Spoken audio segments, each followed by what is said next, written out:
Sa mga gustong mag-looks maxing diyan, meron si Parkotter na recommendation sa looks maxing tools and skincare product. Pakiklik na lang sa description below Shopee or Lazada at TikTok Shop. Best advice is the advice of God than the entire manosphere.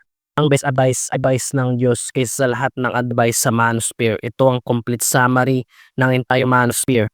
Blue pill, red pill, men going on their own way, black pill, at white pill.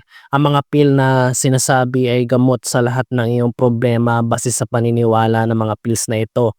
Maaring ma-encounter mo ang mga ganitong pills kapag ikaw ay nag-search kung paano magkaroon ng girlfriend. Ganito, parte na nating mga tao maghanap ng asawa. Di natin alam ang dami palang problema na may encounter once na nasain mo magkaroon ng asawa.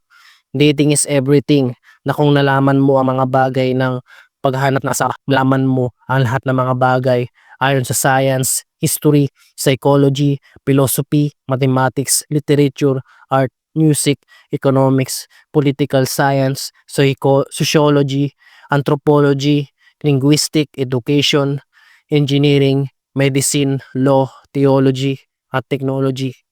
Once na lahat ng kaalaman na ito ay malalaman mo once na magbibinata ka at maghahanap ng asawa. Once a man is rejected by a woman, a man becomes a philosopher. Kung ikaw ay na-reject ng babae, ikaw ay mag-overthink at papag-aralan mo ang lahat ng mga bagay. Bakit ka na-reject? Pinapag-aralan mo ang science, psychology, sociology, etc. Once na ma-reject ka ng babae, hindi mo namamalaya na pinapag-aralan mo ito once na manood ka ng video sa YouTube na how to know if my crush likes me, how to attract girls. Nakaka-cringe at nakakatawa. Pero ito ang totoo. Once na nasain mong mag-asawa, ang dami mong papag-aralan hanggang sa magkaasawa ka. Ganito, malaman mo man lahat ng kaalaman kung walang Diyos, maniwala ka, mafe-fail ka maghanap ng asawa. Marahil ang asawa mo ay asawang masama, inaaway ka, wala kayong kapayapaan.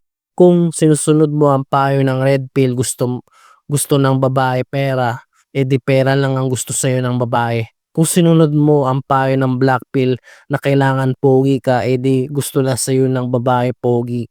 Paano na pag may mas pogi sa'yo, edi maagaw pa ang asawa mo. Ganon ka brutal pag black pill ka. Ang blue pill naman nasa pantasya ka na akala mo gusto ng babae. Yun pala hindi. Na kasi naniniwala ka na ang personality ang mahalaga. Neglect mo na ang pagsusumikap sa buhay at pag-aayos dahil blue pilled ka.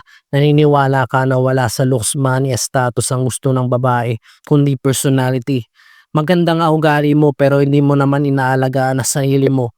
Pangit ka at mataba. Di ka magugustuhan ng babae. Kasi in reality, ang mga babae gusto pogi at nakakabuhay ng pamilya at the same time. At ang white pill naman, tanggap mo na kung ano ang nasa iyong kontrol na baguhin ang sarili mo. Kung di ka yayaman at maging pogi, pero ang nagsi-self-improvement ka pa rin at naglo-looks maxing ka pa rin kung white pilled ka. Ganito, ginawa mo na lahat ng blue pill, red pill at black pill at white pill. Lahat ng ginawa mo na para mapalugod ang babae. Ang mga pills na ito ay levels of awareness ng katotohanan. May mas katotohanan pa ba sa lahat ng pills na ito? Ang katotohanan pa dito ay ang payo ng Diyos sa Biblia. Na sa Biblia mababasa lahat ng science, history, psychology, philosophy, mathematics, literature, art, music, economics, political science, sociology, anthropology, linguistic, education, engineering, medicine, law, theology, technology. Ang Biblia ang best-selling books all over the world.